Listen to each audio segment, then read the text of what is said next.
Bonsoir. Bonsoir. Bonsoir. J'ai une question. Est-ce que tu es musulman sunnite ou pas, Caramello? Oui, je suis musulman sunnite. Ok, très bien, nickel. Tu voulais réagir par rapport au précédent passage ou tu veux répondre au sujet du live? Oui, non, sur la question comme quoi Allah il autorise de se marier avec les petites filles. Oui, et d'avoir des rapports S avec elles prépubères. Enfin, même en étant pas pubère. Et je voulais savoir elle était où la preuve dans le Coran? Sur la sourate 65 65, verset 4. Verset 4. Ouais. Et qu'est-ce que vous comprenez sur cette sourate?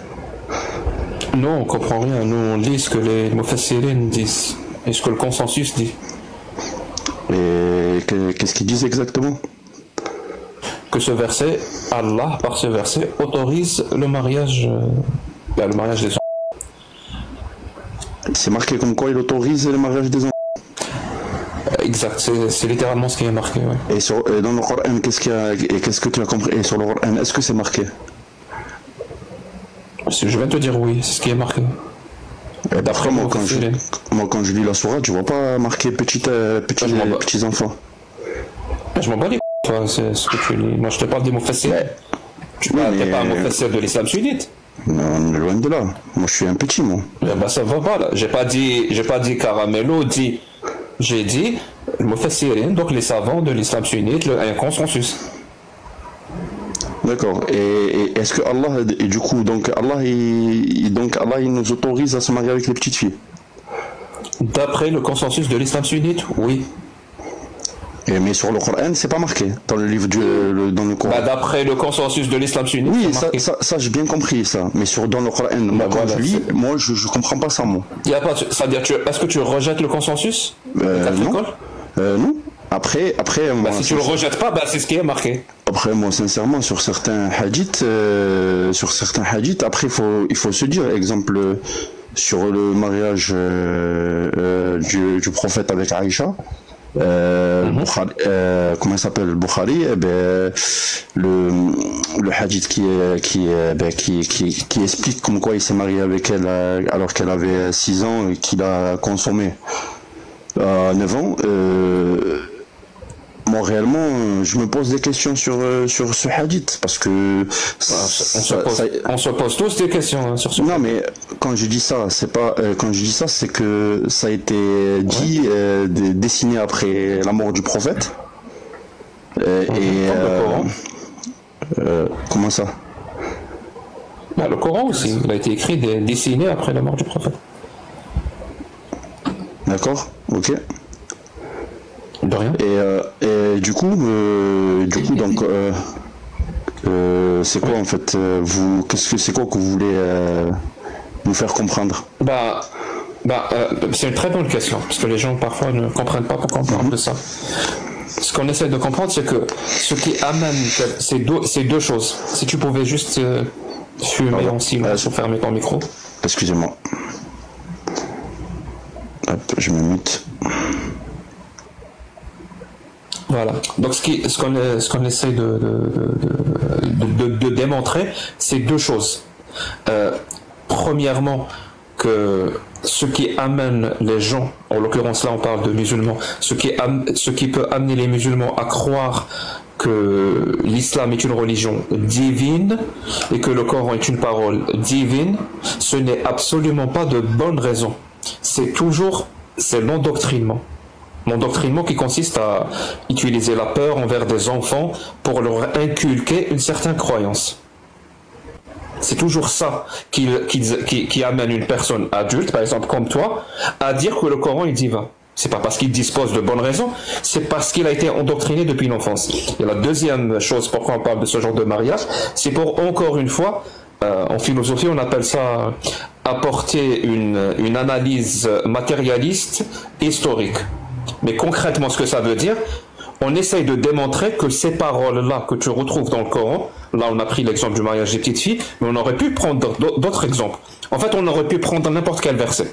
pour être honnête avec toi. Mais on prend les versets quand même qui créent un peu l'effroi, je dirais même un peu le choc chez les personnes, que tu sois musulman ou pas, pour démontrer que ces paroles-là ne peuvent absolument pas émaner d'un être divin omniscient, ça veut dire qu'il sait tout. Ces paroles-là que tu retrouves dans le Coran, autrement dit, même l'autorisation de mariage des petites filles, c'est visiblement, sans aucune ambiguïté, des paroles des êtres humains de l'époque. Parce que eux, ils étaient ignorants, les êtres humains de l'époque, du 7e, 8e ou 9e siècle. C'est eux qui ne savaient pas, ils n'avaient pas nos connaissances actuelles pour comprendre que ce genre de mariage est non seulement dangereux, mais criminel. Donc c'est pour ça qu'on retrouve leurs pensées, leurs paroles dans le Coran. C'est-à-dire le Coran n'est pas divin. C'est pas une parole divine ou d'inspiration divine, c'est 100% une parole de production humaine de l'époque. C'est pour ça qu'on retrouve le mariage des petites filles, on retrouve des punitions qui n'ont ni queue ni tête, couper des mains, des jambes, fouetter des gens, lapider, des paroles qui n'ont aucun sens aujourd'hui, mais qui à l'époque, c'était leur quotidien. Et ce sont leurs paroles qu'on retrouve dans le Coran.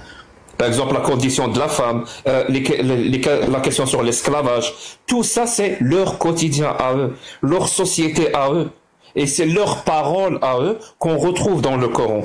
Toi, malheureusement, et beaucoup de musulmans, je dirais même, c'est le cas de tous les religieux, vous vous retrouvez en 2025 à hériter de cette croyance-là, comme un héritage. Et c'est pas un héritage simple qui est fait dans l'éducation, il est fait dans l'endoctrinement. C'est-à-dire on va utiliser la peur de la mort, la peur de la torture après la mort, la peur du châtiment de la tombe, adab al-qabr. On va utiliser plein de méthodes pour obliger les gens à croire à leur religion. Toi, tu es né dans une famille musulmane, donc quelque part, tu as reçu l'islam comme héritage, mais si tu étais né dans une famille hindoue, là, tu serais là à dire que Brahma nous a créés. Et si tu étais né dans une famille juive, tu serais là à parler de l'Ancien Testament comme si la parole parfaite ou je ne sais quoi. C'est juste ça qu'on essaie de démontrer. Je comprends ton point de vue. Après, moi, je me dis comme quoi ce qui s'est passé au 7e siècle,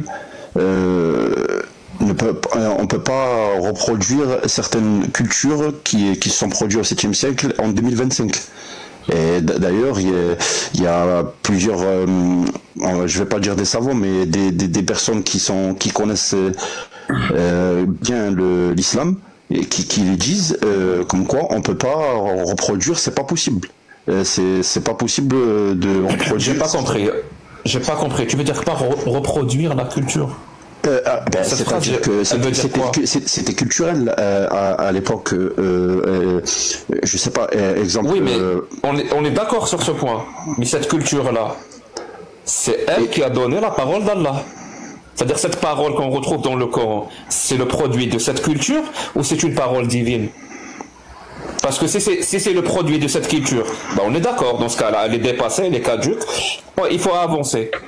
Mais si tu affirmes que c'est pas le produit de la culture humaine de l'époque, tu affirmes que c'est la parole divine, ben je suis désolé, une parole divine, par définition, elle est valable en tout temps et en tout lieu. D'ailleurs, le Coran le rappelle très souvent. Ça dépend pour quel point. Exemple pour les, comme tu disais là, tu parlais des mariages des petites filles, c'est pas possible dans notre société. Tous les points. Et c'est pas moi qui le dis, c'est le Coran qui le dit. Tu veux la source? Ouais, je veux bien, s'il te plaît. Je sais pas si Agnoslim ou Boshkak peuvent lire le verset, ou l'afficher plutôt, pas le lire. Lequel? C'est ma mémoire est bonne, c'est 33, 36. Donc, Surat al-Ahzab. Surat al-Ahzab, le verset 36, donc 36. Pardon. 36, ok. Oui. Tu parles arabe ou pas? non, je نهضر بالعربية بصح ما نعرفش نقرا. Tu peux la lire en français? ما أنت بقارئ. راك فاهم. Je vais te la lire. Moi, je voulais qu'on l'affiche. C'est celui وما كان لمؤمن ولا مؤمنة. Oui, je vais la lire. Ouais. وما كان لمؤمن ولا مؤمنة إن قضى الله ورسوله أمرا أن يكون لهم الخيرة من أمرهم ومن يعص الله ورسوله فقد ضل ضلالا مبينا. On va pas très bien, mais je vais quand même lire. Voilà, il n'appartient Il ne convient pas. Oui, c'est ça. Oui, il n'appartient pas à un croyant ou à une croyante, une fois que Allah et son messager ont décidé d'une chose, d'avoir encore le choix dans leur façon d'agir. Et quiconque désobéit à Allah et à son messager s'est égaré, certes, d'un égarement évident. Tu comprends? C'est-à-dire, une fois que Allah et le prophète ont décidé de quelque chose, il n'appartient plus, d'après Allah, il n'appartient plus à cette personne de faire comme elle veut.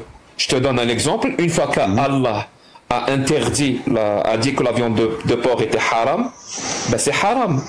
Il n'appartient plus à un croyant ou une croyante de faire autrement. S'ils le font, c'est qu'ils se sont égarés d'un égarement évident. C'est pas moi qui le dis, c'est Allah dans le Coran. Et ça va pour tout. Mais du coup, juste une question. Qu'est-ce que... bon, je peux te tutoyer, ça te dérange pas. Qu'est-ce que tu en penses sur le hadith de Sahih Muslim quand il dit comme quoi le prophète avait dit vous êtes plus savant que moi dans les affaires de votre vie mondaine. C'est ce qui veut dire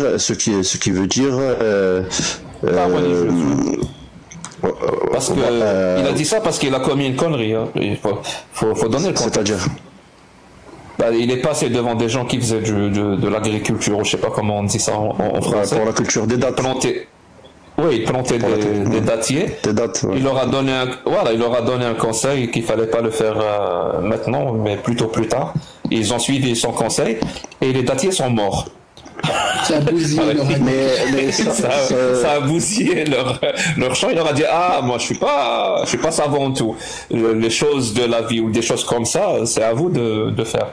Et donc, mais je suis désolé, mais là on parle pas des choses de la vie, on parle des choses religieuses. On parle de la charia.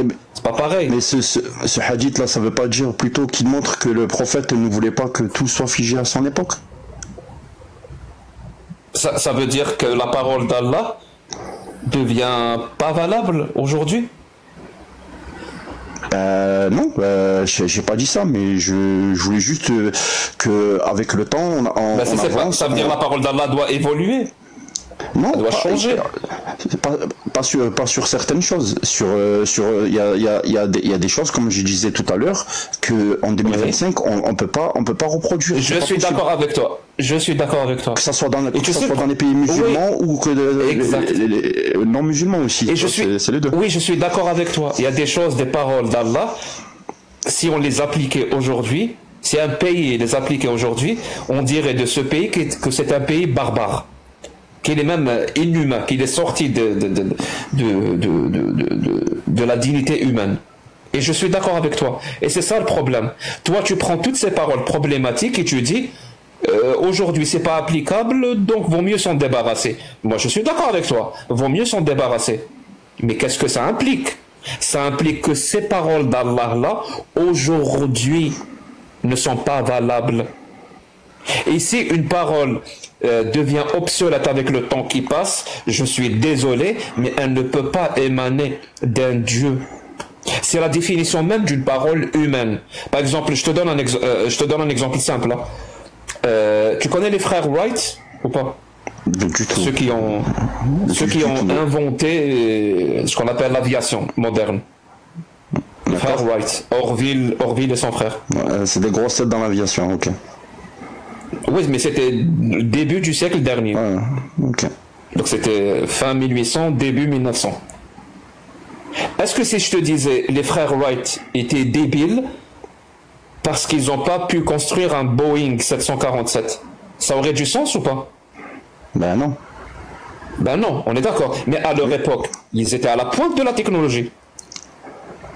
Oui, à leur époque. C'est eux-mêmes qui inventaient cette technologie. C'est-à-dire, à leur époque, par rapport aux connaissances qu'ils avaient à l'époque, ce qu'il disait était à la pointe de la technologie. Mais si on prend ce qu'il disait et on essaie de l'appliquer aujourd'hui pour construire un Boeing 747, ça va être difficile. Parce que depuis, on a fait du chemin. On a accumulé d'autres connaissances. Et tu sais, donc, leur parole, avec le temps qui passe, est devenue un petit peu obsolète. Et c'est normal. C'est le sort de toutes les paroles humaines. Parce que l'être humain avance et accumule de nouvelles connaissances. Le problème, c'est que les frères Wright, c'est normal que ça soit le cas. Parce que c'était des êtres humains. Mais Allah n'est pas un être humain.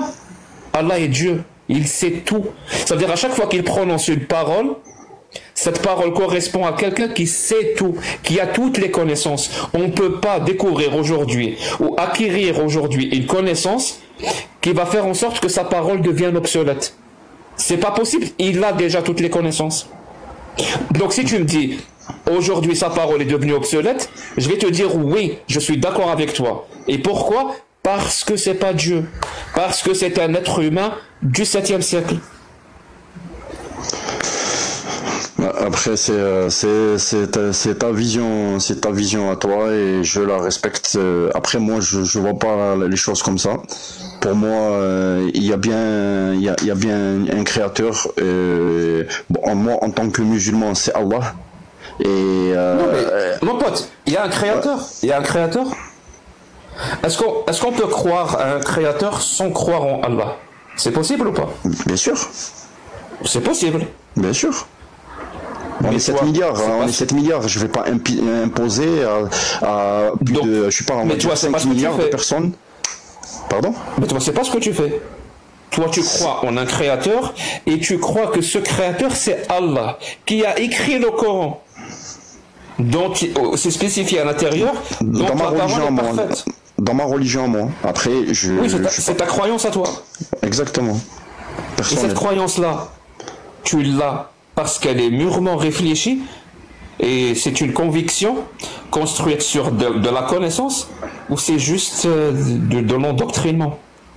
Non, c'est pas c'est pas ça. C'est certes, déjà, je suis né musulman parce que ma famille est musulmane. Ah non, c'est pas la question, c'est un hasard. C'était écrit comme ça. Comme on dit, c'est le mektoub. C'était écrit que je sois né musulman. Je pouvais être né juif, je pouvais être né chrétien. C'est pas la question. Je suis né musulman. C'est pas la question que je t'ai posée. Excuse-moi.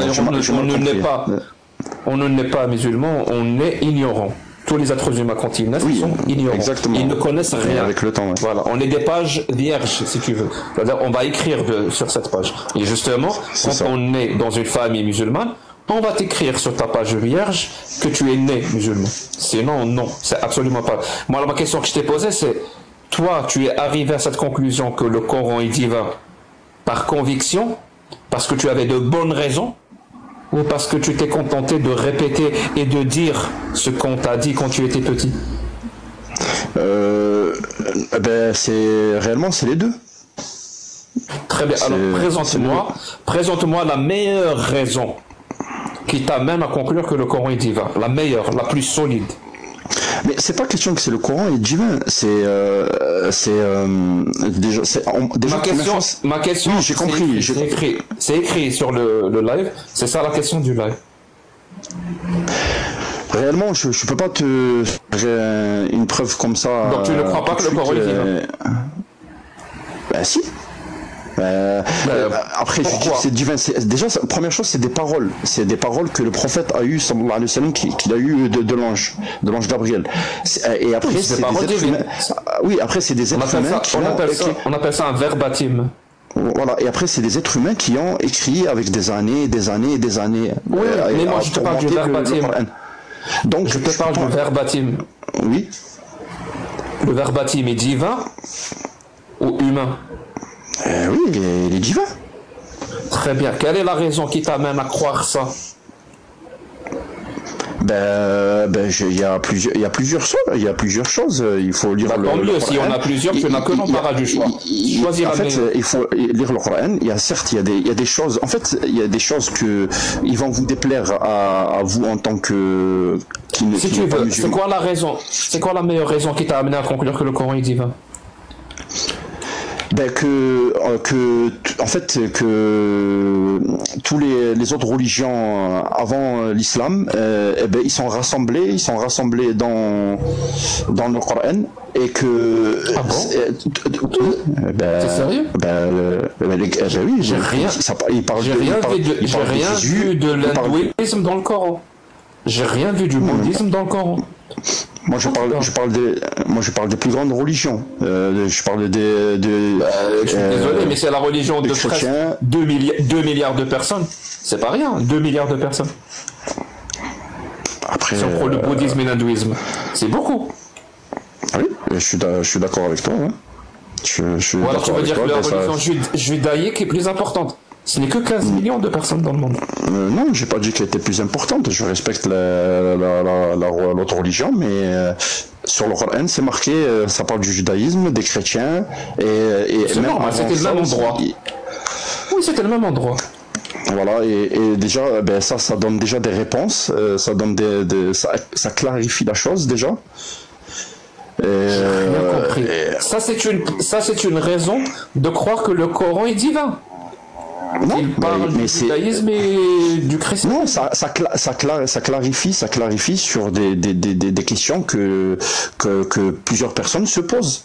Oui, si tu veux, ça clarifie. C'est une raison pour dire que c'est divin. Pour toi, non. Pour toi, quand tu lis, tu dis non, c'est pas divin, c'est écrit par un être humain. Mais pour moi, oui, c'est divin. Oui, parce que pour moi, c'est pas une bonne raison. Pour toi, c'est une bonne raison. Oui, pour moi, oui, et pour toi, non. Pourquoi c'est une bonne raison? C'est ça la question que je te pose. Parce que tu as été endoctriné, que ça devient une bonne raison? Ou que c'est de manière intrinsèque une bonne raison? Je n'ai pas été endoctriné. Personne ne m'a forcé à être musulman. Hein. Je suis libre de mes choix, de mes pensées. Absolument. C'est juste un hasard que tu sois musulman et que ta famille soit musulmane. C'est juste un hasard, voilà. C'était écrit comme ça, c'était écrit comme ça que je. Non, c'est un hasard. Non, c'est pas un hasard. C'est que Allah a décidé, enfin mon Dieu, parce que pour pas heurter les autres personnes qui ne sont pas musulmans, mon Dieu, a décidé que je sois musulman. Je peux juste vite fait intervenir sur ça. Du coup, Caramello, si je comprends bien, tes bonnes raisons d'y croire pour toi c'est divin, c'est juste parce que t'es né dedans et t'es resté comme ça, c'est tout. C'est juste ça ta preuve. Non, après c'est à l'intérieur de moi, je sens que il y a un créateur.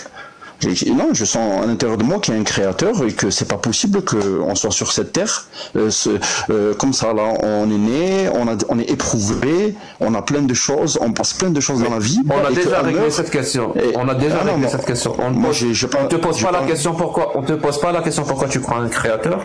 La question c'est pourquoi le Coran est divin. On peut croire qu'il y a un créateur et ne pas croire que le Coran est divin. Tout à fait. Bah du coup, qu'est-ce qui fait que selon toi c'est divin? Regarde, je vais te la faire même plus simple.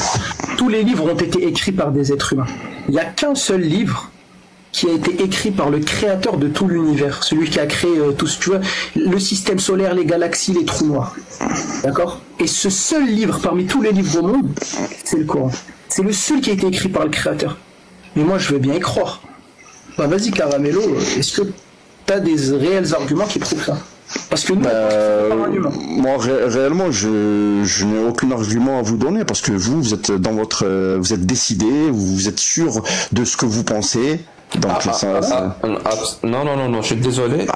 Mais si, Jack le fou. C'est toi qui tu vas pas me dire que je vais faire Pardon? C'est toi qui donne l'impression de quelqu'un qui est sûr de lui et qui est fermé d'esprit.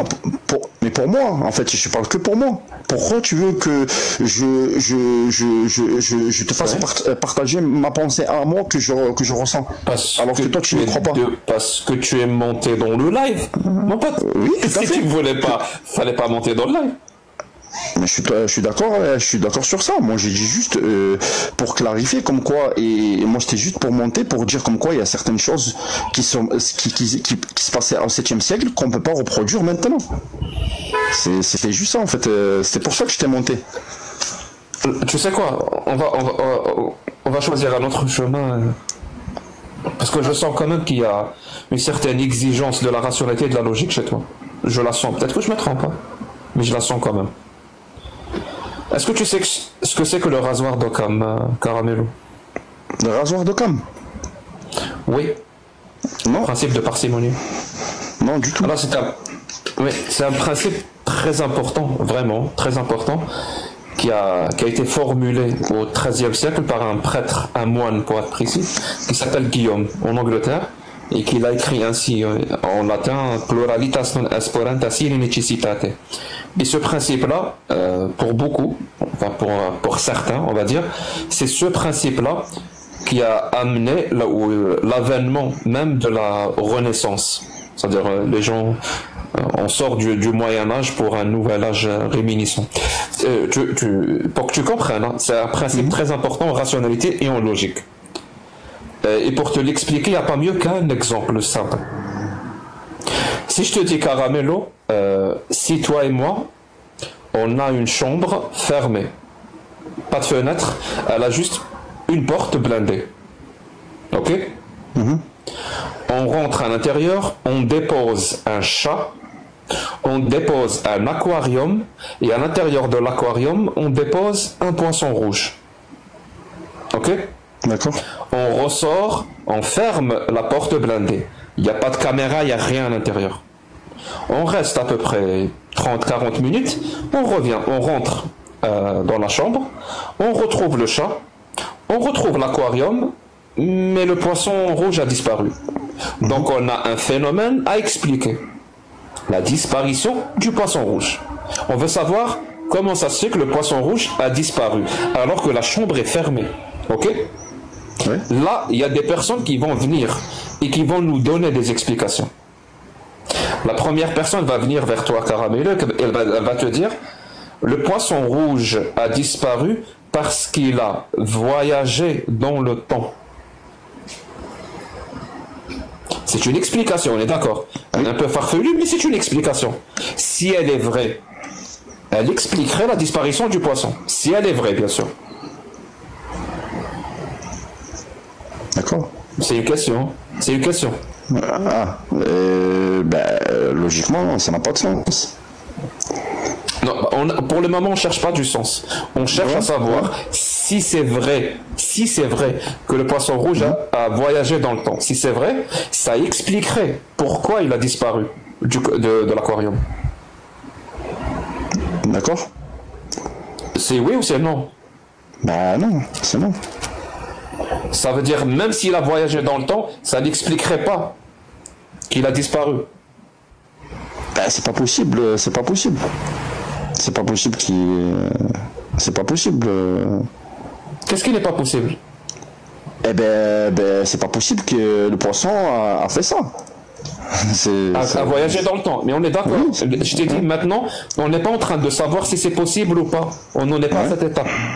On est à l'étape de savoir si l'explication donnée explique la disparition du poisson. Si c'est vrai. Si on suppose que c'est vrai, que le poisson rouge a voyagé dans le temps, est-ce que ça expliquerait sa disparition? Oui. Très bien. Bon, on avance étape par étape. Là, il y a une deuxième personne qui vient vers nous, Caramello, et nous dit non. La première personne vous raconte de la merde. C'est absolument pas ça qui s'est passé. En fait, il y a une civilisation extraterrestre qui habite sur la planète Vulcain, qui vénère les Goa'uld et les poissons rouges, qui est venue pendant que vous étiez absent de la chambre, et elle a pris le poisson rouge et elle l'a téléporté sur leur planète. Bon, c'est une histoire tirée par les cheveux, on est d'accord. Mais si c'est vrai, ça expliquerait la disparition du poisson rouge. Oui. Très bien. Là, il y a une troisième personne qui vient nous voir. On dit non, c'est pas la première, c'est pas la deuxième. En fait, c'est le chat qui a mangé le poisson. Si c'est vrai, le chat a mangé le poisson, ça expliquerait sa disparition de l'aquarium. On est d'accord? Oui. Très bien. Toi, tu ne sais pas ce qui s'est passé à l'intérieur. Tu as juste 3 explications possibles. Laquelle tu dois privilégier, Pour rester rationnel et logique. Lequel? La première, C'est la logique, c'est la logique qui parle, elle n'a pas à réfléchir. Et donc, laquelle des explications que tu dois privilégier? La première, la voyage dans le temps. La deuxième, l'hypothèse des extraterrestres. Ou la troisième, le chat qui a mangé le poisson? Ah, c'est le chat qui a fait son repas. Donc c'est celle-là que tu vas privilégier. C'est de la logique. Hein. C'est de la logique. On est d'accord que si quelqu'un, Boshkak ou Agnus Lim ou je ne sais qui, privilégie l'hypothèse de l'extraterrestre, bon, il fait ce qu'il veut, il croit ce qu'il veut, mais on est d'accord, il n'est pas rationnel, il n'est pas logique. Très bien. Parce que tu sais, c'est ça le principe de Rasoir d'Occam. Il dit, en latin, il te dit, tu dois privilégier l'explication la moins coûteuse en hypothèse ad hoc. Autrement dit, si Boshkak privilégiait par exemple l'explication du voyage dans le temps, il doit nous prouver que le voyage dans le temps est possible. Alors que nous, on sait que c'est... On ne sait pas si ça existe ou pas. On pense même que ça ne peut pas exister. Donc il doit d'abord nous prouver que cette technologie existe, et en plus que les poissons disposent de cette technologie. Et encore, donc au départ, on voulait juste résorber un mystère de la disparition du poisson dans un aquarium. On se retrouve avec un mystère encore plus grand, le voyage dans le temps, les poissons qui disposent de cette technologie. Donc on laisse tomber, c'est très lourd comme explication. La deuxième des extraterrestres, pareil. Ok? Maintenant, on va revenir à l'islam, parce que ça, c'était juste pour expliquer le rasoir d'Occam. Je vais te donner une phrase, Caramello. Oui. Allô? Oui, je t'écoute, Jack le Fou. Je vais te donner une phrase, et tu dois me dire quelle hypothèse ou quelle explication tu privilégies. Ok? Oui. Alors, pour ne pas me tromper, je vais l'afficher. Ok. La phrase dit: les hommes ont autorité sur les femmes et que les femmes doivent obéissance à leur mari. Et si leurs maris craignent leur désobéissance, qu'ils les frappent. C'est bon? Tu as entendu la phrase? Oui, j'ai bien entendu. Je vais te la répéter. Les hommes ont autorité sur les femmes. Les épouses doivent obéissance à leur mari. Et si les maris craignent la désobéissance de les femmes, qu'ils les frappent. Là, je vais te donner deux explications, ok? La première explication, cette phrase a été prononcée par un bédouin misogyne et patriarcal ignorant du 7e siècle. Cette phrase a été prononcée par un bédouin ignorant, misogyne et patriarcal du 7e siècle. Ça, c'est la première explication. Deuxième explication, cette phrase a été prononcée par le Dieu qui nous a tous créés, qui a créé la Terre, les planètes, les trous noirs, l'univers, les galaxies, qui sait tout, qui peut tout. Maintenant, s'il te plaît, si tu veux encore une fois rester rationnel et logique, hein, laquelle des deux explications tu privilégies? Je vais être très clair, très précis. Pour moi, un homme ne doit pas taper sa femme, même si elle lui fait du mal ou quoi que ce soit. Pour moi, c'est de la lâcheté. En fait, je me mets à la place de ma mère. Moi, je veux pas qu'un homme tape ma mère. Hein, ou on est d'accord, mais cette phrase, ouais. Donc cette phrase a été prononcée par un bédouin ignorant, misogyne, patriarcal du 7e siècle, ou plutôt par un Dieu créateur, omniscient, omnipotent, qui a tout créé? Pour moi, je pense pas que Dieu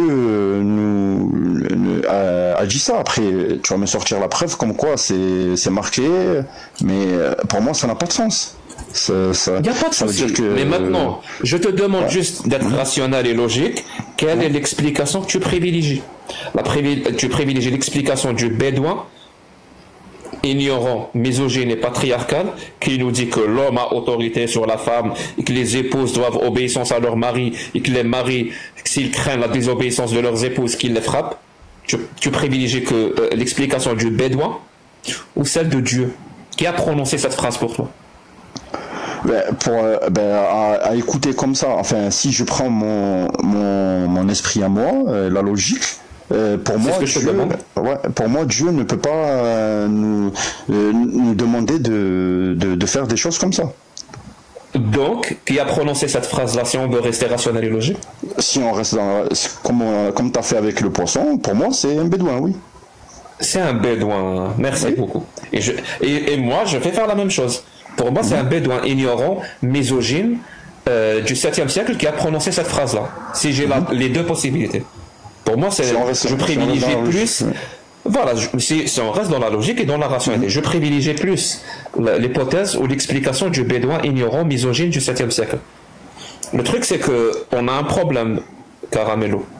Parce que tu viens de dire que cette phrase que la phrase que je t'ai lue, qui est un verset coranique, c'est la 434, a été dite par un bédouin et non pas par un dieu. C'est une phrase dans le Coran que je t'ai lue. Et je t'ai donné la source, si tu vas aller vérifier. D'accord.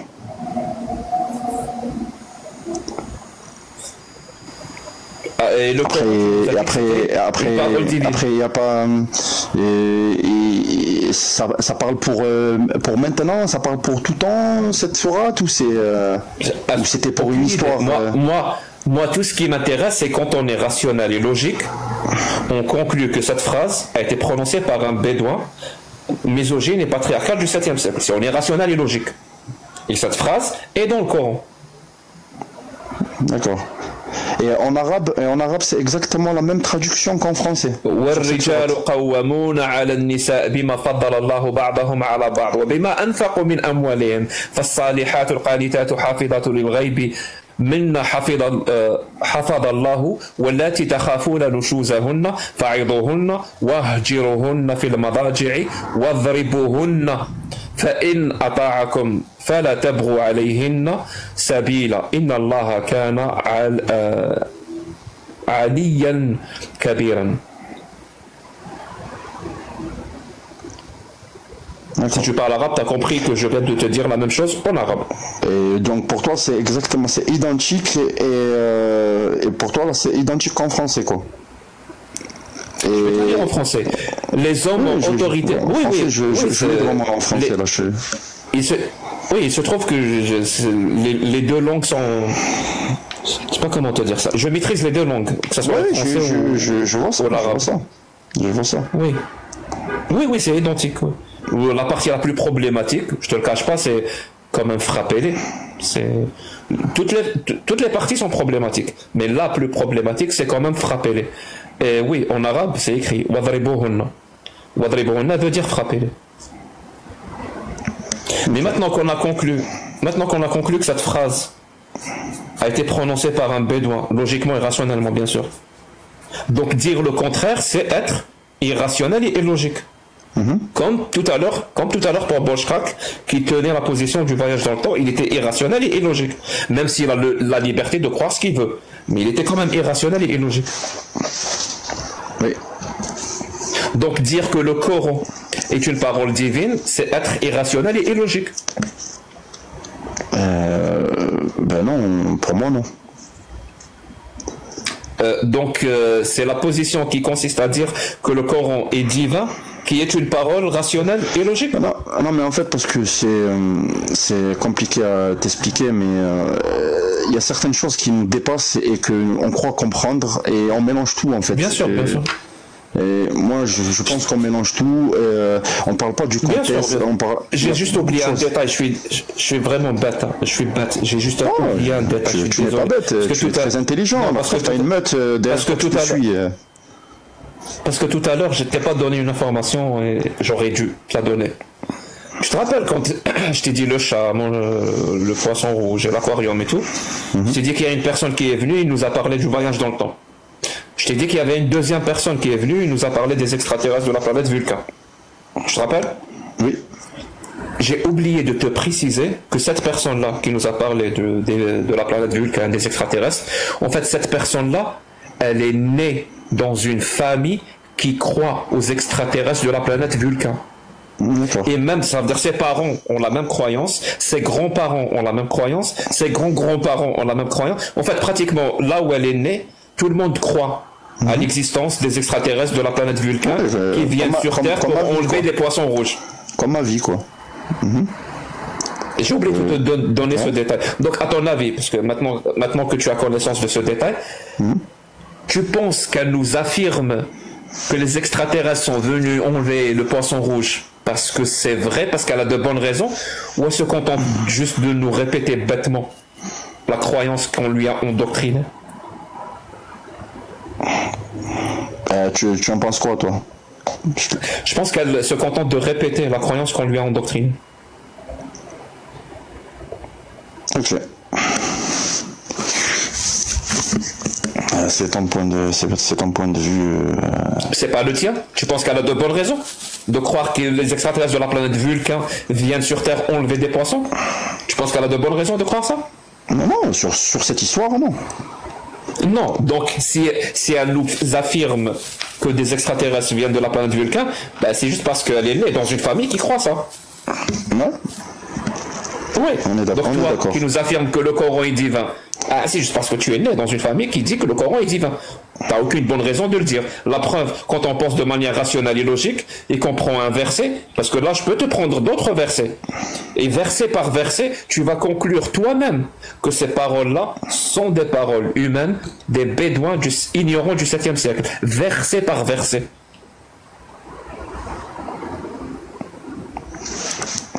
Ok.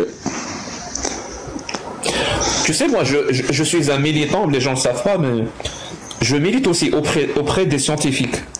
Bon, c'est un peu troll, mon militantisme auprès des scientifiques. Tu vas comprendre pourquoi, Caramello. Je milite auprès des scientifiques parce qu'ils disent qu'il y a 4 forces majeures dans l'univers. Ils parlent de l'électromagnétisme, de la gravité, de la force nucléaire faible et la force nucléaire forte. C'est les 4 forces majeures de l'univers.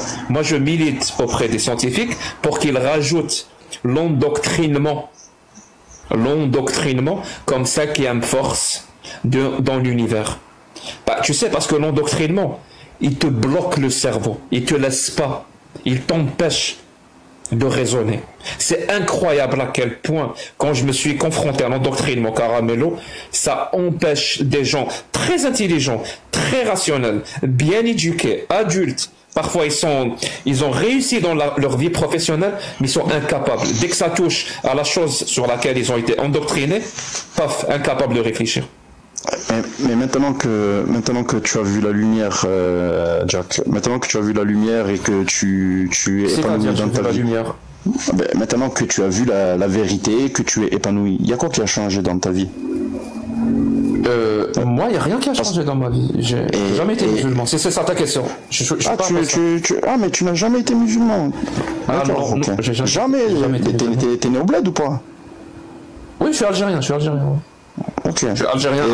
Je suis né à Cuba. Même tes parents aussi. Mais tes parents, mes parents sont musulmans pratiquants. Ah, ils sont musulmans, ok.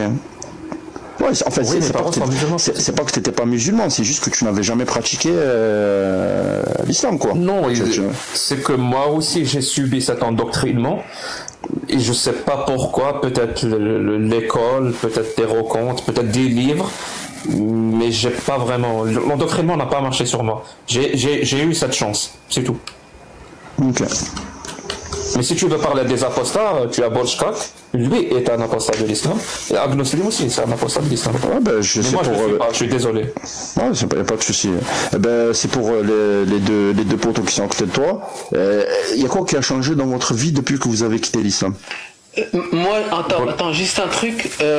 Moi, il y a un truc que j'ai souligné depuis tout à l'heure. Tu as parlé de la révélation.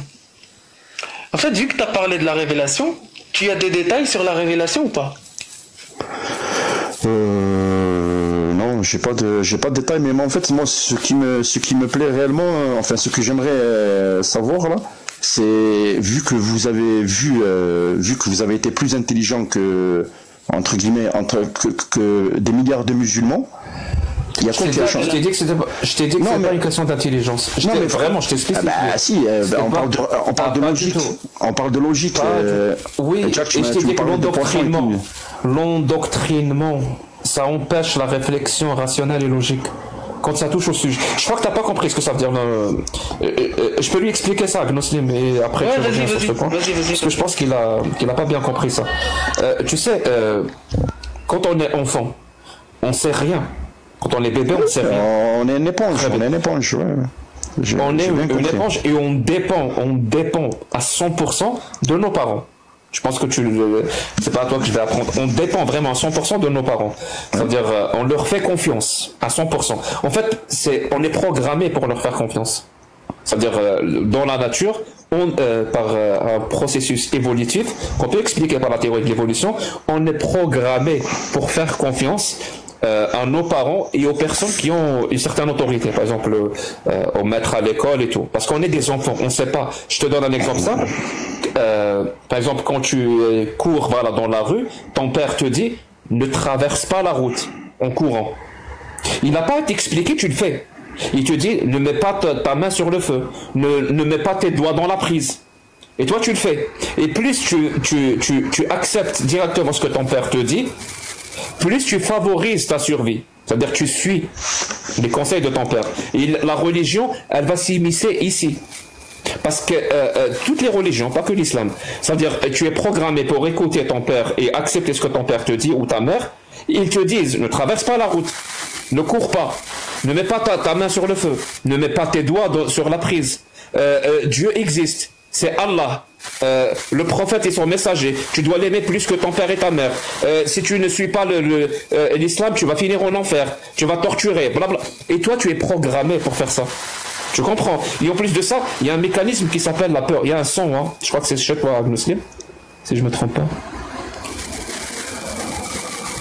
Je pense pas, hein, parce que le micro, pour moi, il est... Donc c'est chez Caramello. Il y a un petit... Ah, c'est moi? Ouais. Non, c'est pas toi, c'est pas toi. C'est Agnoslim. C'est chez toi, Agnoslim. T'as fait la même chose tout à l'heure, c'est un bruit de radio.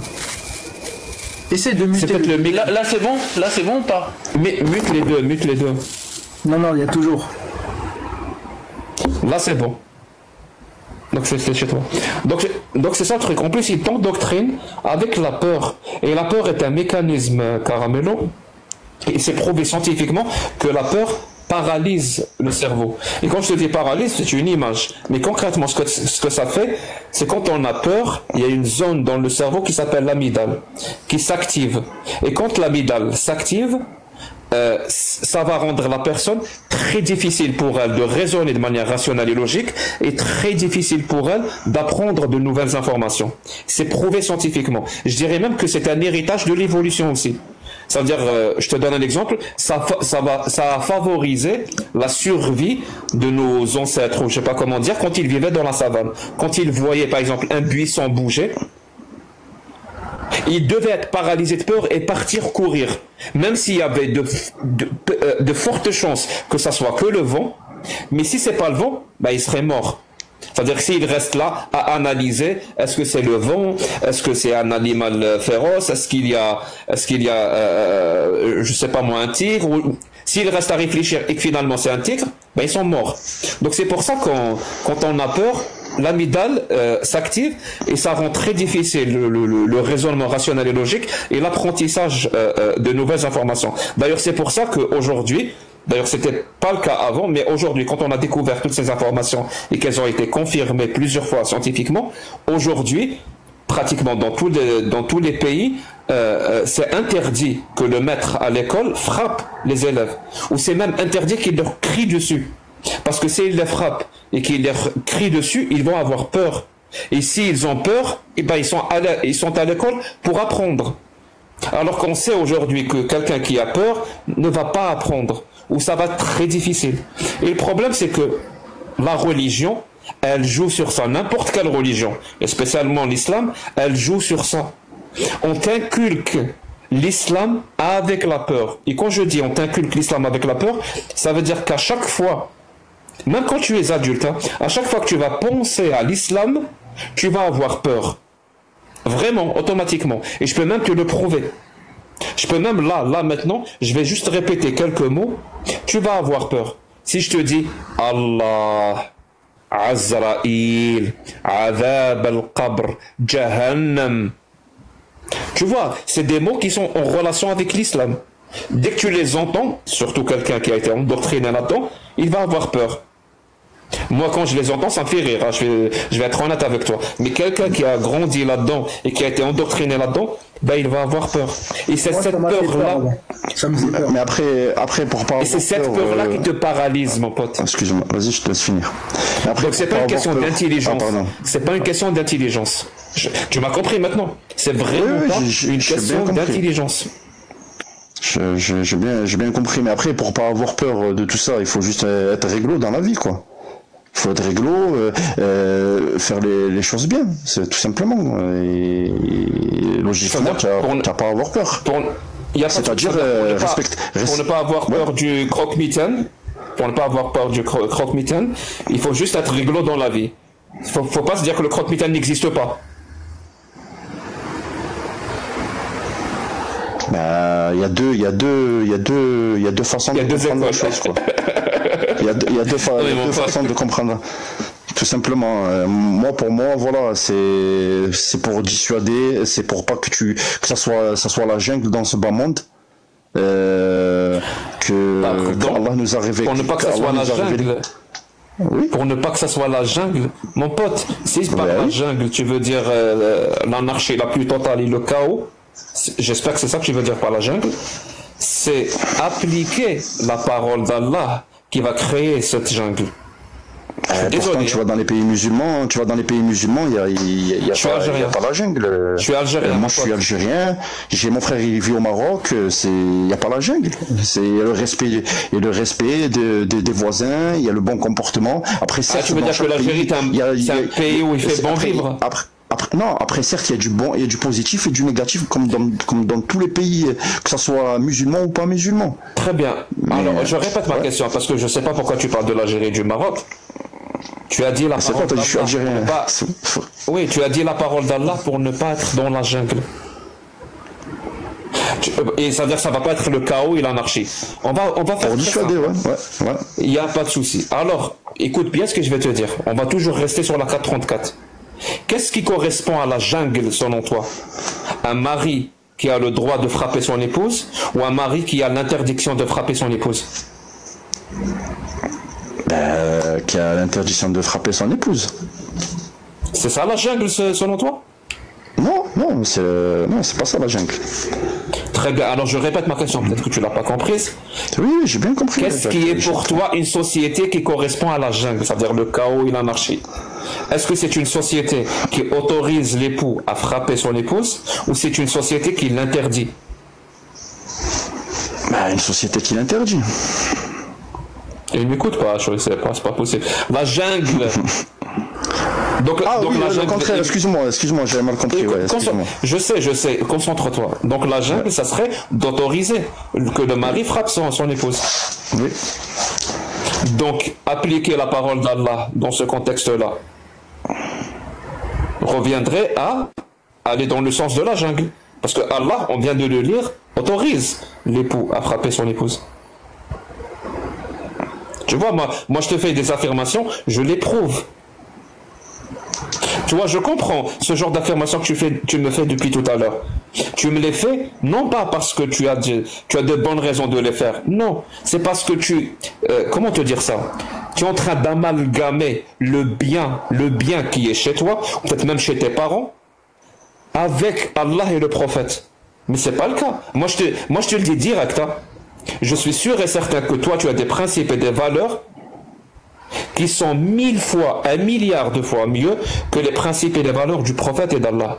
C'est juste que, vu que tu ne connais pas bien ta religion, tu as tendance, astaghfirullah bien sûr, c'est juste que tu connais pas bien ta religion, tu as tendance à amalgamer les deux. Tu as tendance à dire, tout ce que moi je vois comme étant de bonnes choses, Allah est pour ces bonnes choses. Tout ce que moi je vois comme étant de mauvaises choses, Allah est contre ces mauvaises choses. Mais concrètement, toi, frapper son épouse, je sais que c'est une mauvaise chose. Donc automatiquement, Allah est contre. Ben non, quand on va aller vérifier, Allah est pour. Toi, le mariage des petites filles, tu sais que c'est une mauvaise chose, c'est même très grave. Donc tu te dis automatiquement, bah Allah il est contre. Ben non, quand on va aller vérifier, Allah n'est pas contre. L'esclavage, toi tu sais que c'est une mauvaise chose. Donc automatiquement tu vas te dire Allah est contre. Ben quand on va aller vérifier, non, Allah n'est pas contre. Le prophète lui-même avait des esclaves. Et c'est ça le problème, tu sais, ces gens-là qui utilisent la religion pour manipuler les gens, pour leur faire accepter, leur faire dire, et leur faire des choses. Et je peux même te les montrer. Par exemple, Cheikh Salih Al-Fawzan, il a une conférence où il dit, il ne faut pas donner ce qu'on appelle l'amma, ça veut dire aux musulmans, il ne faut pas leur donner ce qui est marqué dans les livres. Ils veulent vous garder dans l'ignorance. Parce qu'une fois que tu vas commencer à lire le Coran, les tafasirs, les exégètes, tu vas commencer à lire les hadiths de Bukhari, de Muslim et autres, quand tu vas commencer à lire le consensus, tu vas commencer à comprendre que finalement, le Dieu auquel tu croyais, ben c'était pas Allah. Je dirais même que c'est peut-être toi. Tu croyais juste en toi. Ça veut dire que c'est toi qui sais ce qui est bien et ce qui est mal. C'est pas Allah. Parce que quand on va aller vérifier, je suis sûr et certain que tu vas être en contradiction sur le bien et le mal avec Allah. Je suis sûr et certain. On a pris juste quelques exemples, mais si on peut aller sur pratiquement tous les exemples qu'il y a dans le Coran, tu vas être contre la parole d'Allah. Ok. Là, je respecte ton point de vue. Moi j'ai besoin, je vais être honnête avec toi, pour moi ça n'a pas de sens. Après pour toi Allah n'existe pas ou quoi que ce soit. Pour moi Allah il existe bien. Et j'ai besoin de ça. Moi j'ai besoin de. T'inquiète, on va en parler. Moi j'ai besoin de ça parce que sinon ma vie n'a pas de sens, tout simplement. On va en parler, t'inquiète pas. Du coup, en fait, ce qui m'a un peu surpris, c'est t'étais rationnel quand Jack t'a parlé de frapper les femmes, etc. Tu as dit que ça pourrait venir que des Bédouins du 7e siècle. Par contre, quand il t'a dit que c'était le verset de la 434 du Coran, paf, plus de rationalité, plus de logique. Ça, c'est le point qu'il t'a démontré. Alors que tu l'as pris par un manque d'intelligence, alors que c'est pas du tout ça. Tu es intelligent. Dans le sens où il y a vraiment des gens qui sont médecins, docteurs, qui peuvent même travailler à la NASA, qui peuvent être super rationnels, super bien. Tu vas leur discuter avec eux une culture générale énorme. Par contre, quand tu vas aller dépasser la ligne rouge de la croyance, en fait, tu as l'impression que tu parles à un enfant. Tu as l'impression que tu parles avec quelqu'un qui n'a aucune rationalité, qui n'a aucun savoir, qui n'a aucune culture. Pourquoi? C'est à cause de l'endoctrinement. À cause de ce d'endoctrinement. Du coup, en fait, tout à l'heure, tu as dit que c'était la révélation, etc., etc. En fait, revenons aux origines de la religion dont tu crois. Tu crois que c'est Allah, etc., etc. Du coup, tu connais l'histoire un peu ou je peux te la raconter, il n'y a pas de souci. Vas-y, je t'en prie. Très bien. Du coup, en fait, la révélation, c'est que, en fait, le prophète aimait bien s'isoler dans la grotte de Hira. En fait, c'était près de la Mecque. En fait, il réfléchissait à la création. Il rejetait l'idolâtrie, etc. Cela a duré plusieurs mois, jusqu'à l'âge de 40 ans. En fait, et le fait qu'il voulait avoir ça, en plus c'est le hadith de Bukhari numéro 3, qui dit le début de la révélation pour le messager. En fait, chaque rêve faisait que se réalisait clairement comme le matin. Comme il commença à aimer un peu la solitude, il se retirait dans la grotte de Hira et se consacrait à l'adoration pendant plusieurs nuits. En fait, tu as parlé tout à l'heure de Jibril, et c'est ça que j'ai souligné. En fait, là, je te pose la question, comment le prophète a su que c'était Jibril qui lui a parlé et que c'est de là a commencé l'islam? Parce que c'est Jibril qui lui a dit qui c'était. Comment il a su que c'était Jibril? Parce que c'est Jibril qui lui a dit que Toi, tu rentres dans une grotte, t'entends un bruit, il te dit Iqra, etc. T'es sûr que c'est un ange? Il était effrayé au début. Très bien, il était effrayé. Mais est-ce que c'est Djibril vraiment qui lui a parlé? Est-ce que c'est un ange? C'est parce que c'est une affirmation qui est extraordinaire, on est bien d'accord. C'est pas rien. Oui. Si je te dis qu'il y a une licorne qui me dit bonjour tous les jours, ça, tu vas pas me croire. On est bien d'accord. Oui. Très bien. Du coup, comment il sait que c'est Djibril qui lui a dit bah en fait, Iqra bismi rabbika alladhi khalaq, par exemple. Comment il sait? Et c'est un ange, il lui a dit, il s'est présenté, Djibril? Ben oui, il s'est présenté, il lui a dit qui c'était. Non. Et comment il a su alors? J'y arrive, t'inquiète pas. Du coup, il rentra chez lui, tremblant de peur.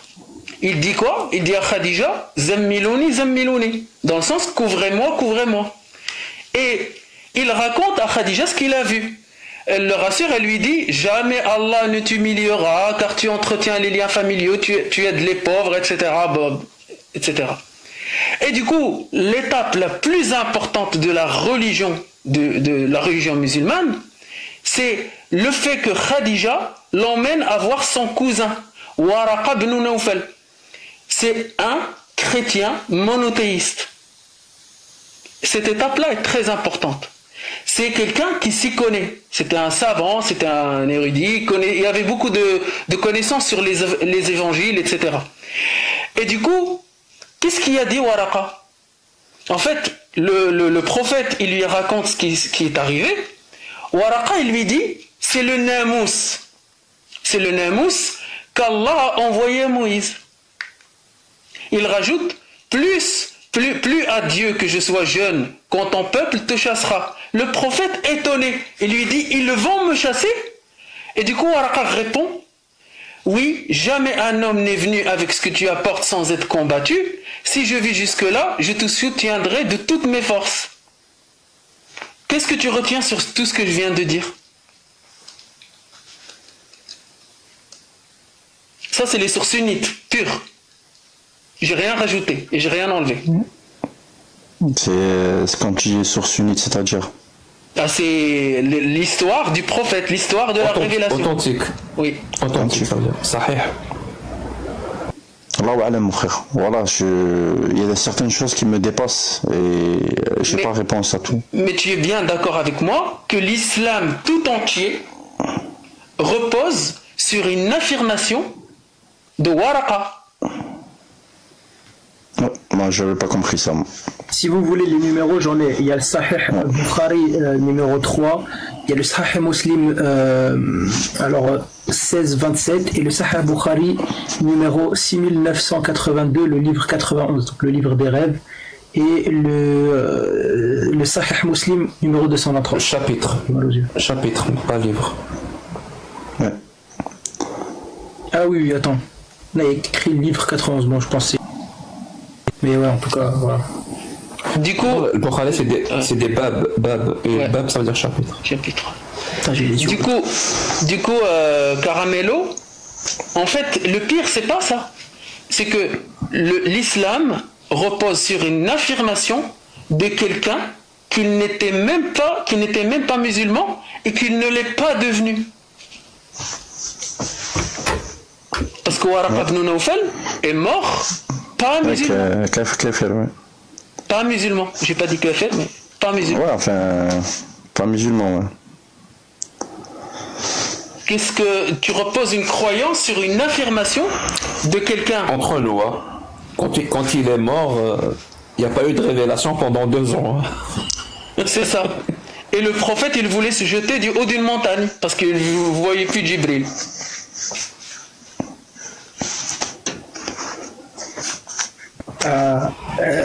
Caramello. Tu sais. Vas-y. Non, j'allais juste dire qu'il y a quand même une parole très sensée, très sage qui dit que les religions, ce sont des sectes qui ont bien marché. C'est tout. C'est ça. Je suis totalement d'accord avec cette affirmation. Pardon. Eh ben, ma foi, je reste dans ma secte, qu'est-ce que je te dise? Caramello, je peux te poser une question. Je je peux te poser une question juste pour voir en fait ce que toi tu penserais. Par exemple, je sais pas. C'est qui ton prophète? C'est qui l'exemple pour toi?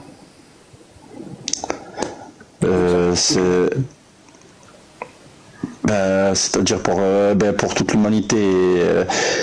Quand je vais dire le prophète Mohammed sallallahu alayhi wa sallam, mais il y a certaines choses il y a certaines coutumes, enfin certaines choses qu'il a fait au 7e siècle qu'on ne peut pas nous prendre ça comme exemple.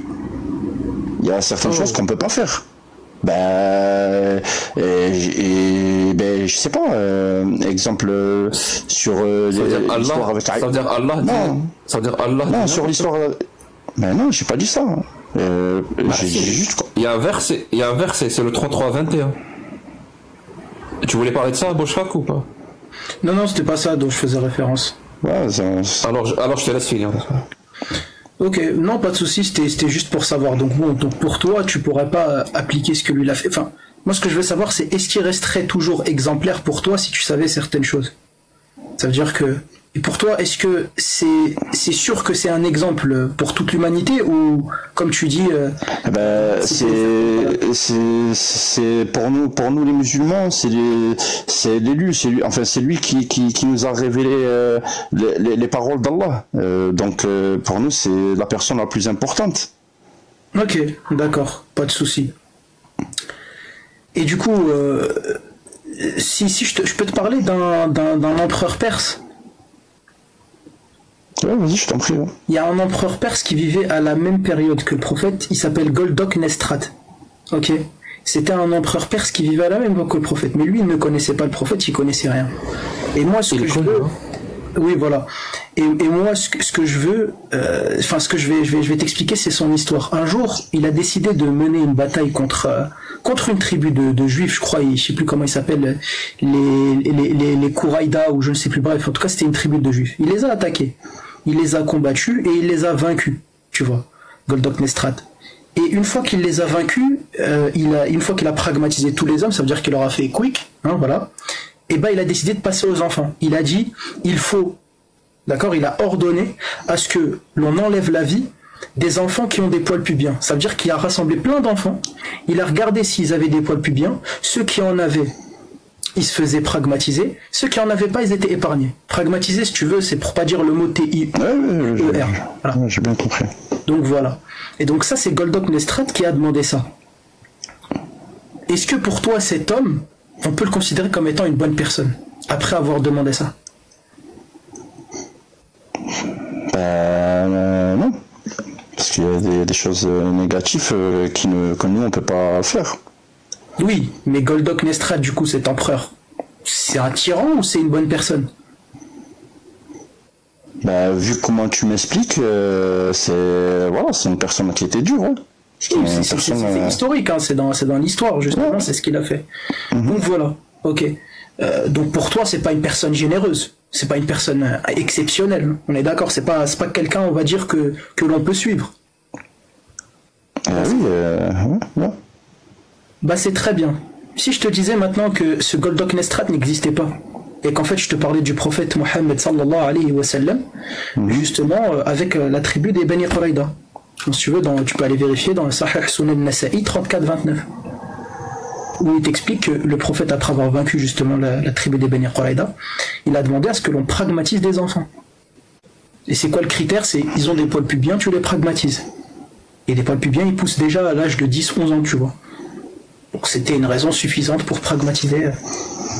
Donc est-ce que ça reste un exemple? C'est ça la question. Après, pour nous, en 2025, c'est choquant, mais au 7e siècle, c'était une autre histoire. Ça n'a rien à voir. Du coup, c'est plus un exemple. Pour moi, le prophète Mohammed sallallahu alayhi wa sallam, comme tu dis, c'est un exemple pour nous les musulmans. Et on le respecte et on le respectera jusqu'à la mort. Mais t'as dit... Très bien. Inch'Allah, tu vas le respecter. Très bien. Du coup, en fait, j'ai un truc à démontrer. Si Borchkak, imaginons que tu as un commerce quelque part, etc. Si Borchkak, il vient te voir, il te dit, mon Dieu, c'est Zouto Elouk, et vient avec toute sa bande de potes, il te dit, en fait, il faut que tu croises Toluk et sinon je te coupe les oreilles. Est-ce que Borchkak c'est un criminel ou c'est quelqu'un de bien? Ben, je sais pas. À ton avis. Dans ce cas de figure, c'est pour ça que je te pose la question. À ton avis. Je te laisse répondre. Ah, si je te pose la question, c'est que j'aimerais bien avoir ton avis. Bah, c'est la logique, donc Très bien. Du coup, tu es logique. Borchkak sera un criminel s'il fait cet acte-là. Et du coup, écoute bien le hadith du prophète là. Il m'a été ordonné de combattre les gens jusqu'à ce qu'ils témoignent qu'il n'y a que des divinités qu'Allah et que Mohammed est le messager d'Allah, qu'ils accomplissent la prière et qu'ils s'acquittent de la zakat.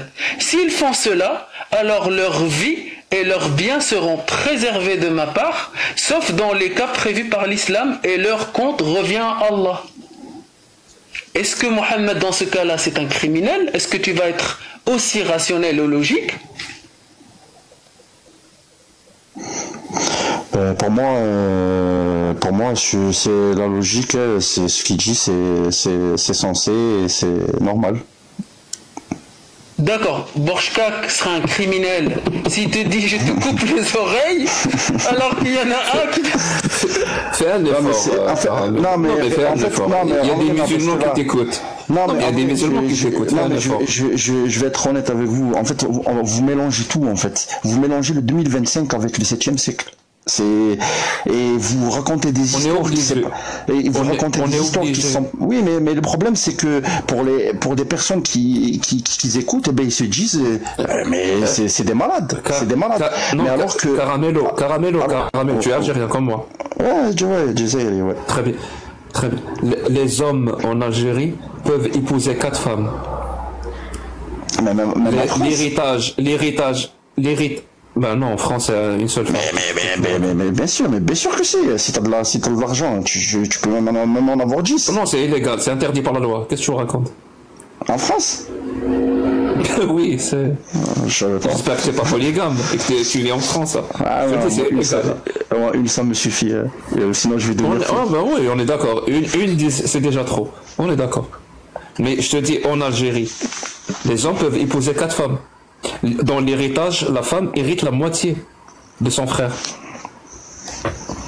Une femme qui va épouser quelqu'un en Algérie, elle doit d'abord prouver que son mari est musulman. Sinon, elle ne peut pas l'épouser. Un homme peut épouser qui il veut. Ça c'est concret. Pourquoi quand on afflige ça sur les femmes, c'est-à-dire on leur enlève des droits, personne ne dit « Ah, vous mélangez 2025 avec les histoires du 7e siècle. » Personne ne dit ça. Tu sais pourquoi? Parce que c'est la parole d'Allah. Et quand on dit la parole d'Allah, c'est qu'elle est valable en tout temps et en tout lieu. Et pourtant, il y a certaines choses qui ne sont pas applicables dans les pays musulmans. Tu sais quoi? Je vais te poser la question autrement, peut-être que tu pourras comprendre. Est-ce que tu connais une secte? N'importe quelle secte. Ah ben toi, t'as créé une secte. t'as créé une secte, Jack. Non, j'ai pas créé de secte. Ah si, t'as des milliers de personnes derrière toi qui dès que t'arrives sur un truc... Oui, ça s'appelle des personnes qui te font follow, c'est tout. Ou qui s'abonnent à ton compte. C'est pas parce que des gens se sont abonnés à ton compte que tu deviens un gourou d'une secte. Ok? Ouais. Est-ce que tu connais une secte ou pas? Non. Là, en 2025? Oui, n'importe quelle secte. En 2025, non. Réfléchis. Il n'y a pas de secte que tu connais. Donc il n'y a pas de secte en 2025? Ça n'existe pas? Bah si, c'est possible, mais c'est caché. C'est possible. C'est possible, non. Ouais. Des sectes qu'on connaît, ça existe ou pas? Mais tu parles de quoi? Tu parles des religions? N'importe quelle secte. Bah si tu parles des religions... Ouais, comme il y en a un, il a dit, les francs-maçons. Donc très bien. Donc franc-maçon pour toi c'est une secte? Je pense. C'est pas grave. Disons que c'est une secte, ok? Disons qu'il y a quelqu'un qui est dedans. Et il est dans cette secte-là, des francs-maçons. Qu'est-ce que tu pourrais lui dire pour qu'il comprenne qu'il est dans une secte, qu'est-ce que tu pourrais lui dire? Bah rien du tout, je me mêle pas de sa vie, chacun balaye devant sa porte.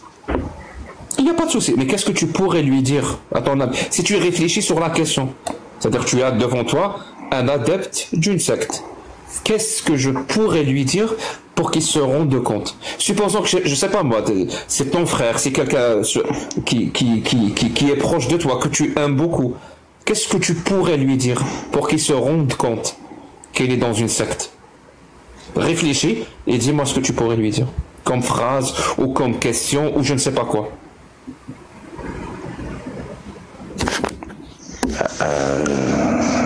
Si c'est un truc, si c'est une secte où c'est mauvais pour lui, j'essaie de lui faire comprendre. J'essaie de lui faire comprendre comme quoi il faut qu'il s'éloigne. Oui, très bien, c'est justement ça ma question. Qu'est-ce que tu pourrais lui dire pour qu'il comprenne, pour qu'il commence à s'éloigner? Tu vas pas lui dire éloigne-toi. Bah, il est complètement embrigadé, endoctriné là-dedans. Je te donne un exemple encore plus précis pour que ça soit plus... Tu connais les Raéliens ou pas? Non, du tout. Raël? Alors, oui, Raël, et ça oui, c'est les adeptes, c'est les Raéliens. Bon, ouais, je vois que donc lui, c'est le gourou. Ouais. Voilà. Qu'est-ce que tu pourrais dire à un Raélien pour lui faire comprendre que Raël n'est pas un prophète, c'est un gourou? Ben, il faut déjà que je connaisse tout ce qu'il leur dit, quoi, pour lui donner des réponses. Raël, je te donne, il n'y a pas de souci, je te donne des informations. Raël dit que les adeptes doivent lui verser un cinquième de ce qu'il possède. Et Raël peut disposer, vraiment, si tu as compris, donc peut gardah toutes les femmes qui s'offrent à lui. C'est bon? Ouais. Raël a ces privilèges-là. Un cinquième de ce que les adeptes de Raël possèdent, ils doivent le donner à Raël. Et Raël peut vraiment, n'importe quelle femme, il peut la garder. Si elle s'offre à lui. Même, je ne sais pas si tu comprends ce que je veux dire ou pas. C'est-à-dire, il n'y a pas de limite. Est-ce que tu peux utiliser par exemple ça pour lui faire comprendre que ça c'est un gourou?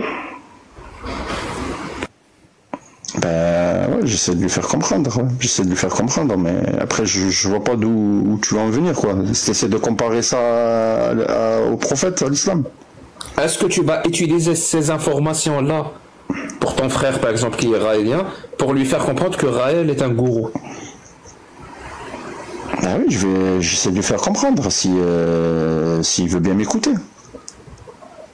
Donc tu vas utiliser ces informations. Le fait est qu'il s'octroie un cinquième de tout ce que les adeptes possèdent, c'est pas normal. On est d'accord? Oui. Le fait que n'importe quelle femme qui s'offre à lui, il peut la garder, c'est pas normal. Ouais. Tu sais que je te parlais pas de Raël. C'est des versets coraniques, ça. Le prophète a le droit à un cinquième du butin. Et le verset 33-50 dit explicitement que toute femme qui s'offre au prophète, le prophète a le droit de la garder. C'est écrit dans le Coran. Tu veux que je te lise le verset? وامرأة مؤمنة إن وهبت نفسها للنبي إن أراد النبي أن يستنكحها خالصة لك من دون المؤمنين. Ceci est un privilège qui ne te concerne que toi, prophète. C'est-à-dire les autres musulmans n'ont pas le droit de faire ça.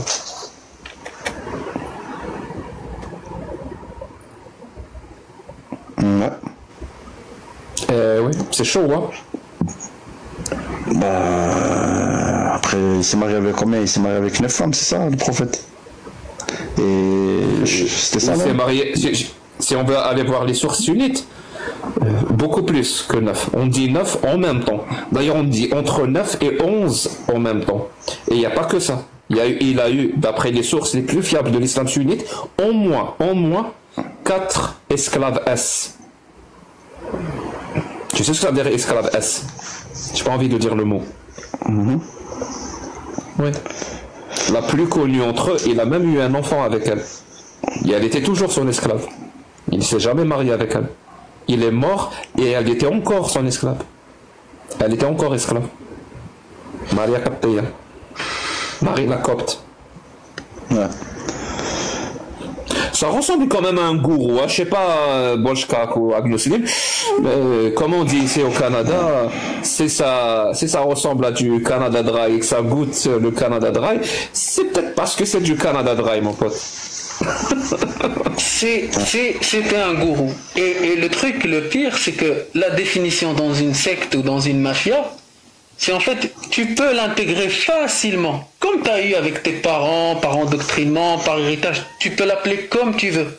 Mais par contre, dans une mafia, en fait, tu entres facilement comme ça, de la même manière. Mais pour en sortir... voilà, Borchkak l'a vu. Pour en sortir... non, en fait, en toute la vie. Quand tu veux sortir d'une mafia, d'une secte, en toute la vie. C'est où ça? Mais c'est où ça? C'est où on le fait ça? À part l'Afghanistan. C'est où on le fait? Non, c'est dans l'islam sunnite. Le prophète l'a dit clairement. C'est Sahih Bukhari. Tu peux chercher. Sahih Bukhari 6922. Je te donne toutes les sources si tu veux. Ça s'appelle Hadd al-Ridda. La peine pour apostasie. Yeah. Eh bien, qu'est-ce que je voulais vous dire? C'est bien, cachez-vous alors. Cachez-vous alors. Il faut défendre. Ben, si vous pensez que ça c'est réalisable en 2025, eh ben cachez-vous alors. Qu'est-ce que vous voulez que je vous dise? Vous savez très bien que c'est pas pratique, c'est pas possible. Que ça n'existe plus maintenant. On peut pas faire ça. Donc, en tout cas, on est d'accord que cette parole est barbare. Ben, pour moi, c'est voilà, chacun est libre de croire, de ne pas croire. Très bien, mais c'était pas ma question. On est d'accord que cette parole est barbare. Moi, je veux pas dire ça comme ça. Moi, je dis juste, je parle de moi. Moi, je parle. Moi, je le dis comme ça. On est d'accord ou pas? On n'exécute pas quelqu'un parce qu'il ne croit plus dans une religion. C'est barbare. Oui. Après, ça dépend les comment dire, ça dépend les circonstances. Moi, je parle de l'époque. Je répète, la parole qui demande d'exécuter quelqu'un juste parce qu'il ne croit plus à une religion, c'est une parole barbare, quel que soit le contexte. Mais après au 7e siècle, c'était pas comme ça. Quel que soit le contexte. Ça veut dire quoi? C'est pas des êtres humains au 7e siècle? On s'en fout. Mais c'était pas pareil. Ça n'a rien à voir. Imagine si cette parole-là s'appliquait sur les musulmans. C'est par exemple à l'époque, dès que quelqu'un devenait musulman, on devait l'exécuter. On serait tous d'accord pour dire que c'est barbare. Les gens ont le droit de croire ce qu'ils veulent. Alors pourquoi? Dès que ça me concerne des non-musulmans, tu vas me dire, tu sais, le contexte de l'époque, je m'en fous. De la même façon qu'il n'y a pas de contexte quand ça touche des musulmans, il n'y a pas de contexte quand ça touche des non-musulmans. C'est une parole barbare. Et c'est une parole de ton prophète. Moi, je pense, ce qui est très important, c'est que avant que tu donnes ton argument, tu cliques sur un des boutons, s'il te plaît. Appuie sur un de ces boutons-là, et après formule ta réponse. Voilà, t'appuies sur la télécommande. Ça te va? Mais moi, par exemple, ça m'intéresse ce que tu m'as dit. Tu m'as dit c'est barbare. Enfin, c'est pas barbare au 7e siècle, mais c'est barbare en 2025. Du coup, en 2025, c'est barbare ou pas? Mais c'est pas ça. En fait, moi, quand je disais ça, c'est-à-dire que pour moi, quelqu'un qui était, je parle précisément du 7e siècle, parce que pour maintenant, j'ai pas connaissance, à part en Afghanistan où t'as des histoires comme ça. Mais je parle au 7e siècle, c'était comme des traîtres. C'était comme des traîtres en fait.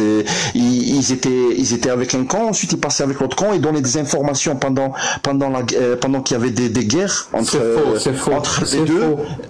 Oui, c'est faux. Non, c'est faux. Mon pote, je sais pas qui t'a raconté cette histoire, mais il te prend pour une buse. Je te le dis direct. On a les textes, on a les sources, on a les hadiths authentiques, on a le consensus de la peine d'apostasie. Si tu veux, je te le montre là tout de suite.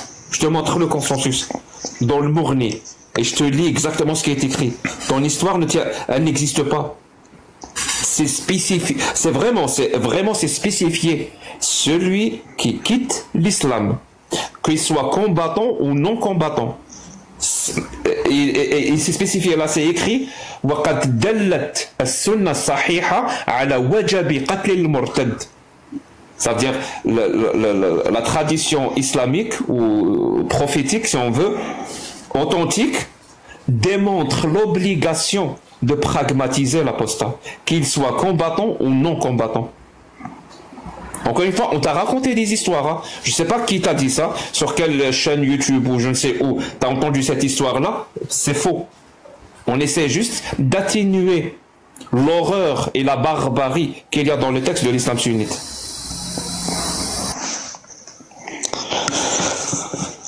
Ok, pas de souci. En tout cas, je respecte, je respecte votre point de vue. Caramello, ça ne me dérange pas que tu respectes notre point de vue, comme tu dis, mais moi, ce que je veux comprendre, c'est tout ça là, en fait, et soit ça se contredit, soit ça n'a plus aucun sens. Tu vois, ton discours. Moi, je vais te dire, c'est quoi qui me pose problème, c'est que tu répètes que oui, en 2025, par exemple, en 2025, moi, je te demande, est-ce que c'est barbare ou pas? Parce qu'au 7e siècle, tu as dit c'est pas barbare parce qu'il y avait un contexte. Maintenant, en 2025, est-ce que c'est barbare? Je veux que tu... Mais c'est simple, on va clarifier la chose. En 2025, est-ce que un M, on va dire, je sais pas si on peut dire meurtre ou pas, est-ce que c'est barbare ou pas? Oui. Voilà, c'est pareil. Donc c'est pareil. Donc en 2025, c'est pas base. Ben oui. Donc la parole d'Allah qui est valable en tout temps et en tout lieu, d'accord? Et ben maintenant, en 2025, elle est barbare. Ben non, elle n'est pas applicable. Mais comment ça, elle est pas applicable? Parce qu'il n'y a pas... Non, non. Hein? Attends. Pourquoi elle est barbare? Pourquoi elle est barbare? Ou là maintenant? Oui. Mais parce que les circonstances, c'est pas la même chose, c'est pas pareil. Et du coup, il n'y a pas la guerre des musulmans contre d'autres religions, ou je sais pas, enfin, à part la Palestine, mais bon, ça c'est pour un territoire. Entre Israël, mais... Et du coup, t'en fais quoi en fait de ceux qui l'appliquent maintenant?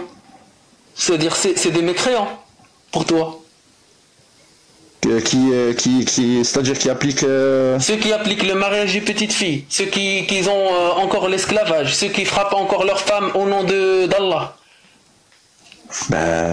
Pour moi, il faut qu'ils écoutent aussi leur conscience, il y a des choses que ton cœur il te dit, voilà, ne fais pas, tout simplement. D'accord, eux ils suivent la parole d'Allah, toi tu viens écouter votre cœur. Pour eux c'est Allah. Mais pourtant, on est quoi? On est, je sais pas combien de musulmans dans le monde, et je pense que on pense tous la même chose. Que sinon. Non. Ah si, mais après ceux qui viennent vous voir... Regarde, on parle pas regarde, ne trompe pas de sujet. On parle pas des musulmans. Je sais pas ce que les musulmans pensent, moi. Ouais. Oui, voilà, les gens, on sait pas. En tout cas, moi, dans mon entourage, ils pensent pareil comment à faire du bien. Est-ce que ton entourage, c'est 2 milliards de personnes? Comment? Ton entourage, c'est 2 millions de... Non, entourage, c'est 2 milliards de personnes? Ah ben non, mais je parle de mon entourage. Après, je te cache pas. Moi, mon entourage, si je prends l'entourage le plus proche, c'est 4 personnes. Rien qu'avec ces 4 personnes, je sais pas ce qu'ils pensent. Toi, tu sais ce que 2 milliards de personnes pensent. Exemple, moi, je parle de mon pays où je suis né. Voilà, on est pratiquement à penser la même chose. Certaines choses. Toi et moi, on est nés dans le même pays. Toi et moi, on pense la même chose. Toi, tu n'as jamais été musulman.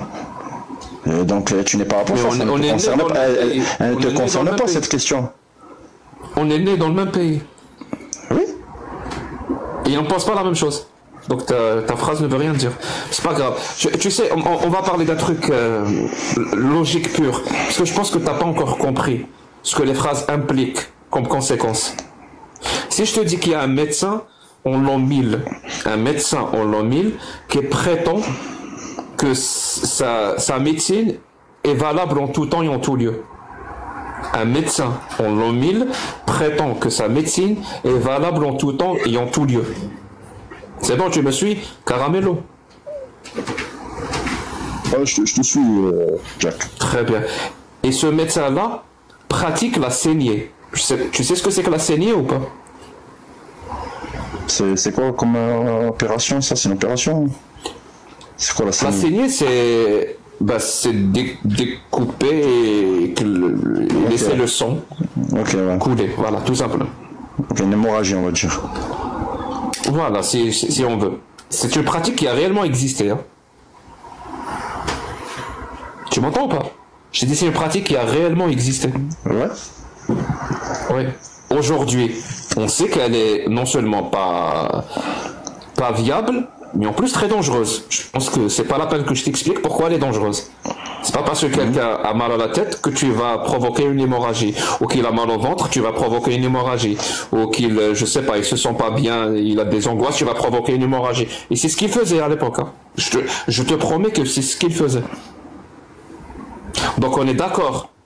Le médecin là, d'il y a 1000 ans, quand il a affirmé que sa médecine est valable en tout temps et en tout lieu, si aujourd'hui cette pratique de la saignée qui se trouvait dans sa pratique n'est pas valable aujourd'hui, ça veut dire que c'est faux. Sa médecine n'est pas valable en tout temps et en tout lieu. On est d'accord?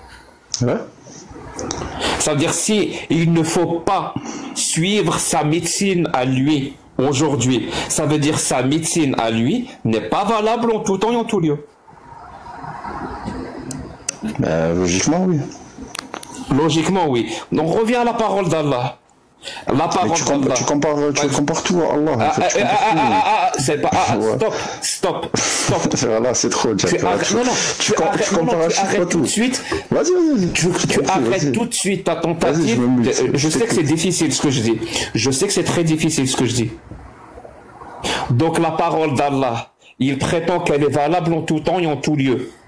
Si aujourd'hui, il ne faut pas l'appliquer, ça veut dire logiquement, c'est qu'elle est pas valable aujourd'hui. Si elle n'est pas valable aujourd'hui, ça veut dire qu'elle n'est pas valable en tout temps et en tout lieu. C'est logique ce que je dis ou c'est pas logique?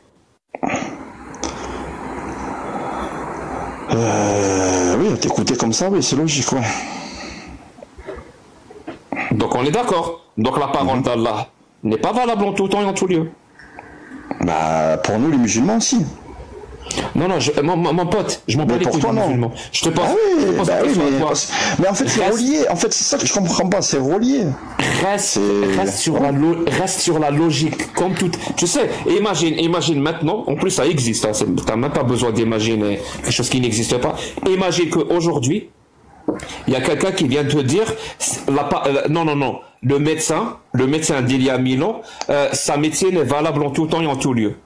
Et tu lui dis, mais il faut pas pratiquer la saignée. Tu dis, non, faut pas pratiquer la saignée. Aujourd'hui, il ne faut pas pratiquer la saignée parce que c'est pas viable, c'est pas valable. Et tu lui dis, mais la médecine d'il y a 1000 ans de ce médecin préconisait la saignée. Il dit, oui, elle préconisait la saignée.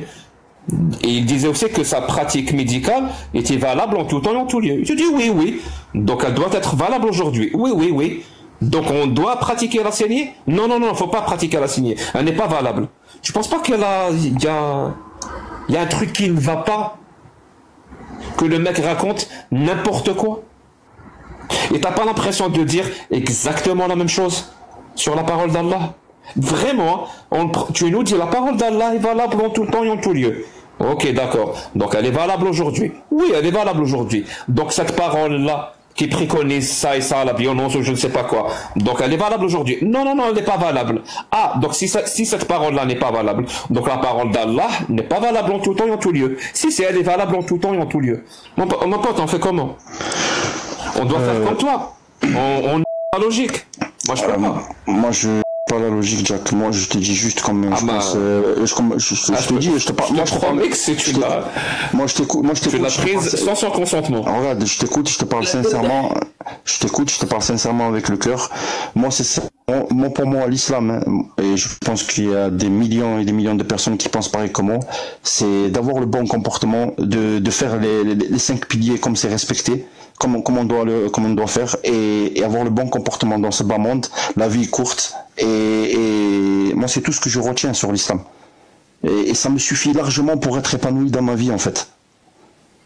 Et je cherche pas X ou Y ou Z. Et en faisant ces choses-là que je fais dans ma vie, eh ben, je suis épanoui, alhamdoulilah. Tout va bien dans ma vie.